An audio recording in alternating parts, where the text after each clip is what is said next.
Well, hello Internet, welcome. I'm BitMoreDave, and a few of you who are regular watchers of my channel may be a little bit confused. This is Monster Hunter World, and I've been into Monster Hunter for the best part of 12 years now at least, and this game is incredible. I mean, look at it. It's beautiful, it's breathtaking. But I think we can make it a little bit more beautiful with a few adjustments, so let's do that. There we go. So yeah, with a bit of colour correction, this does become one of the most beautiful games on the entire of the internets.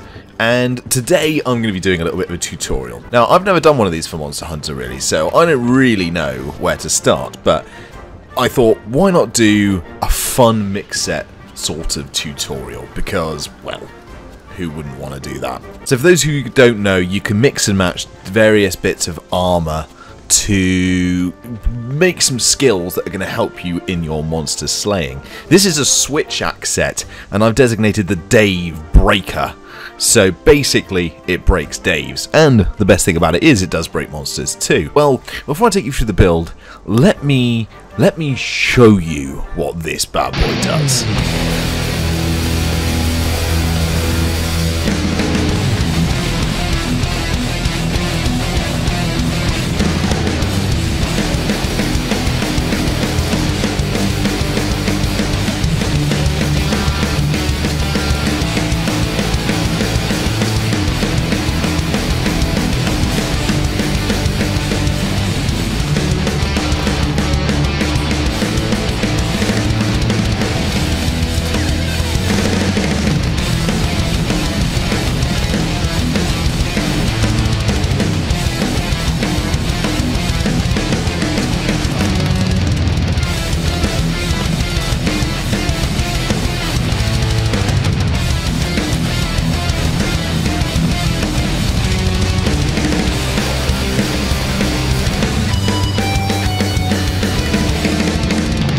So that is what it basically does, and behind all of that lies this gear. You've got the Basil Raider 2, of course, the Zora Headgear A, Kushala Sister B, Kaiser Vambraces A, Kaiser Core A, and the Death Stench Heal. So the reason why I chose Basil over Teostra is that you've got 2 augmentation slots, and it's got more white sharpness, and it's also got a slot already allocated to it. If you pick Teostra, then you're probably going to just pick a slot. This one's already got it, so you can put both of them into affinity, which means it gets rid of Basil's complete negative affinity straight away. And that also means that you can free up yourself a few of the dual shots in the armor to maybe put in some focus or something else as well. So this is my decoration set out currently. If I've augmented the switch axe, then I wouldn't have picked the expert jewels, but as you all know, it's impossible to get what you want, and desire sensor be damned. So yeah, what I've done is I've loaded it out like this, so almost anybody can do this. By the end game, you should probably have all of these jewels right here. Death Stench Heal B is actually quite a hard piece of equipment to make, but it is quite necessary in this build. But you get 2 slots with it as well, as you can see. Best thing to do, look up online of how to make it, because I was lucky enough to have it in my equipment, but found out afterwards that actually it is very difficult to make. So anyway, I've popped 2 Vitality Jewels in here. You wonder why? That's very simple. You're going to be in the monster's face a lot, and not a lot of people know this about Monster Hunter World, but actually you can sort of boost your health further than what a food boost can give you with the Vitality Jewels. And this means that because you're in the monster's face a lot, even if you get massively hit by, say, Deviljho's rampaging smash attack, then you're still going to be able to walk away relatively intact as well. Because I haven't augmented my Basil switch axe yet, I've still got to put in these expert jewels just to get rid of a little bit of that affinity, but all it's going to take is 1 affinity jewel and like another one of the... You're going to be hitting the monster's weak spot most of the time anyway, because you've got weakness exploit 3, you're going to be doing an extra 50% affinity anyway, But as soon as you can get rid of the negative affinity, then please do. Obviously, Destroyer Jewels got to go in there so that you can round out your Part Breaker all the way up to the full 3. Obviously, you don't have to pick the Vitality Jewels and you don't have to pick the Expert Jewels. If you've got the Attack Jewels, then obviously you can stick them in there as well if you want to go full-on crazy Psycho mode and get yourself a tiny bit more affinity in the process as well. And if you don't want this to be a Part Breaker set, then you can take away the Destroyer Jewel as well, but I think that's probably a little bit silly. This is designed to be something that is going to make everything easy for you to farm, break all the parts, capture it, and just be done with it. I will do a 2.0 of this once I've done augmentations, just to sort of show you what the full potential of this set can be, but it's pretty cool. So, as you can see, on the right hand side you've got Handicraft +5, that gives you that all of that lovely sharpness. You've got Blast Attack all the way, just to make sure you use enough of BL's Switch Axe explosions to its fullest advantage. Weakness Exploit, obviously, because you're going to be hitting the weak spots of the monster all the time because you're going to break parts. Part Breaker, again, should be a fairly obvious one why you want that. Health Boost, because you're going to be right in the monster's face, smashing them to pieces as much as you can, and you obviously don't want them horns to be horning you all the time, and at the moment, I've got that Critical Eye just to get the negative affinity down a little bit, but please feel free to deck it out as whatever you want. The only one I'd say is in Cruciala's Sister B. Obviously, the Destroyer Jewel makes the most sense. Alright, so how do you use this bad boy? Let's go into a low rank quest just so I can show you sort of how to play it without having to concentrate too bad, because I tend to sort of like concentrating when I play Monster Hunter. It's one of those things. Now, just everybody remember, this isn't the fastest way of killing enemies. It will make them flinch a hell of a lot, and it is a pretty quick way of doing it, but it ain't no speed running. This is mostly about breaking every single part and capturing the monster.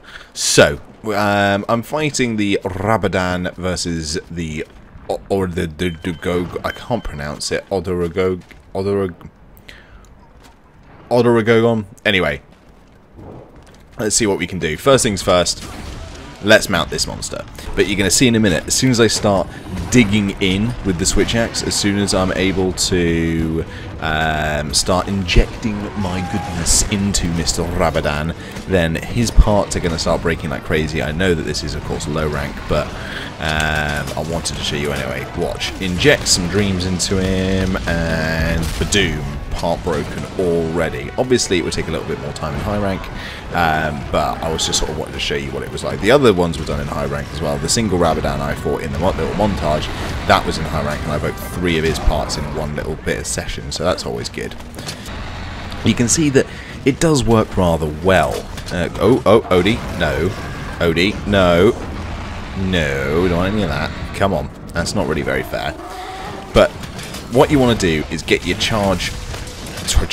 your Switch Axe charged, the files charged, so that your Switch Axe now looks like this, and it gives off this sort of impacty glow whenever you hit him, because then whenever you mount a monster, you'll go directly onto one of the parts of the monster, and then you can inject straight into his face, and boom. And because it's exploding and explosions and all that sort of good stuff, you can see that it's got a bit of area of effect damage. So Odo just got himself a little bit of the explosion too. My first hit on him and it broke apart straight away. It shows just how good this is. The combination of the explosions and the flinching with the blast attack as well, it just makes things so much. Whoa! I don't think I've seen Rabadan do that in a very long time. I'm going to need some health here. Yeah, I do play quite often without my HUD. I think it just makes the game look so much cooler, and also it makes it a little bit harder as well. If I'm fighting some Tempered Elder Dragons or Tempered Joe, I tend maybe not to play without this, not to play without the HUD. But I digress. I'm kind of just. It'd be nice if they sort of maybe concentrated on me a little bit rather than each other, but we'll get Rabo out the way first, because why not? He must be pretty close by now anyway. He must be close to death. Come on, boy. And you can also, if you didn't know this already, time those explosions correctly. So the way you do that is you just pull back while you're doing the charge, and when you pull back, it will set off the explosion early. To get into the explosion, if those who don't know, you press R2, draw your switch axe, press both triangle and circle at the same time, and then rapidly tap triangle, and then I can pull. If I pull back like that I did there, you do an early explosion, which, if their face is in the right place, can actually make them quite a lot of the time flinch and maybe save you from being hit, which is always a nice thing to happen. Come on, Rabo, where you going, Rabo? There we go, that's what I thought. Yeah, you stop there, buddy. Oh, he's gone. It is low rank after all, but it's still pretty good. Right, let's get this guy flashed while I sharpen. So first time I'm hitting his tail, we'll see how many hits it takes to get rid of it. Well, there's one part broken. Oh, another part broken. There goes his tail. You can see how well this works. Oh, he's going to do his... Oh, no! Oh, he managed to get me. God damn it. Nice one. And again! Jesus. That's okay, because what we can do is we can come over here, get down a little bit of the old Trapinator, go over here. Oh, there we go. Pull this lever. Whoop. Smash him in the face. Dragonite can never use. This will probably kill him, to be honest. It might do. Might not do. We don't know. But you can see there are parts of the monster littering everywhere. And that's what we want. We want that to happen. And this works on high rank as well. It's not quite as easy as on low rank, but it's not as if we're if they are on low rank. As you can see, I have been struggling with it. I haven't exactly been doing oh so well. Ooh. Oh, come on. Yeah, there we go. Just get out of the way. Odo's such a cool monster to fight. He's really awesome. Oh, reload. That's the one bad thing about not having a head-up display. Oh, there we go. You can't tell when you need to reload or not. Right, come here. Oh, one hit. That was all it was. My typical luck. But you can see how easy it is just to smash these things into the ground and just get parts broken. And it works the same as well. The only thing I say it doesn't work as well with is Elder Dragons, because it's much harder to pinpoint. You can't use floor traps as well, so your best bet is to get them flying in the air and then using the old flash bombs, getting them down on the ground, and then you're away. Really easy to do with the Kushala, really easy to do with Teostra. The hardest one to do it with is Nergigante, honestly. He's really hard to do. But the easiest actually is Valhazak, because he's so slow. You just swap out the Vitality Jewels for Effluvia resistance, as well as the one of the crit jewels, maybe the one in the switch axe itself, and then you can't be you just, as soon as that happens, Valhazak is just so easy just to take down. But anyway, guys, if you enjoyed this video, make sure you leave a like, and I will see you guys next time. Hopefully you enjoyed it. Bye bye.